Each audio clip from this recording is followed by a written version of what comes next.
మురళి గారు అంటారు, పెట్టిందేమో జగన్మోహన్ రెడ్డి గారు అని మీరు అంటారు. అసలు శ్రీవాణి ట్రస్ట్ ఇష్యూ కాదు అని నేను అంటాను. టాపిక్ డైవర్ట్ చేయొద్దు దయచేసి.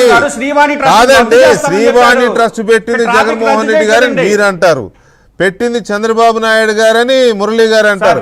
అసలు అది ఇష్యూ కాదయా బాబు, ఇష్యూ ఇంకో రోజు పెడదామని నేను అంటున్నాను. నా మాట వినండి దయచేసి.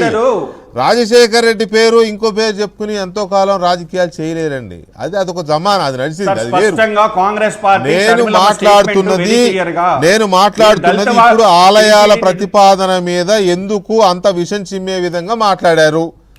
ఏంటి హిందువుల ఆలయాలు, హిందూ ధర్మం అనగానే ఎందుకంత పొడుచుకొస్తుంది అందరికీ?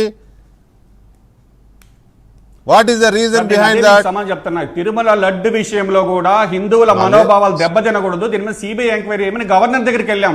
ఈ రోజు భాను గారు అంటున్నారు షర్మిల క్షమాపణ చెప్పాలంటున్నారు. భాను గారు డిమాండ్, దాని ఏ సమాధానం చెప్తారు చెప్పండి. హిందువులకి గోవింద భక్తులకి క్షమాపణ చెప్పి తీరాల్సిందే, చెప్పి తీరాల్సిందే. ఇక్కడ ఉండే ఇష్టం లేకపోతే జెరూసలేం బొమ్మని చెప్పండి, లేకపోతే జెరూసలేం బొమ్మని చెప్పండి, ఇక్కడ ఉండే ఇష్టం లేకపోతే జెరూసలేం బొమ్మని చెప్పండి, లేకపోతే ఉండాలంటే క్షమాపణ చెప్పమని చెప్పండి. మీరు చెప్పండి సార్, రాజ్యాంగం కల్పించిన హక్కు సార్, మీరు రాజ్యాంగాన్ని మార్చాలని ప్రయత్నం చేస్తుంది బీజేపీ పార్టీ.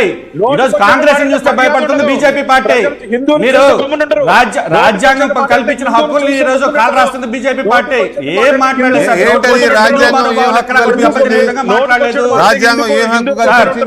ఒక్క నిమిషం అండి, ఒక్క నిమిషం. ఎక్కడా కూడా హిందూ మనోభావాలు దెబ్బతిన విధంగా షర్మిలమ్మ గారు మాట్లాడలేదు. ముఖ్యమంత్రి గారు మాట్లాడిన దానికి మాత్రమే. ఈ రోజు టీటీడీ గురించి కానీ వినండి సార్, టీటీడీ గురించి కానీ వినండి, ఒక్క నిమిషం వినండి అన్న. ఇప్పుడు బీజేపీ వల్ల హిందూ భావజాలు, ఆర్ఎస్ఎస్ వచ్చింది 1925లో, బీజేపీ వచ్చింది నిన్న కాక మనకి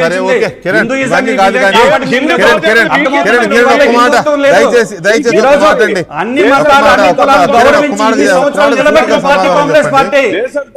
మీ వల్ల ఏం లేదు, మీరు లేకముందు కూడా ఉన్నాయి. మీరు భాను గారికి సమాధానం చెప్పండి చాలు. ఇదే లాస్ట్ ప్రశ్న. చెప్పండి. పేద ప్రజలు ఉండే దగ్గర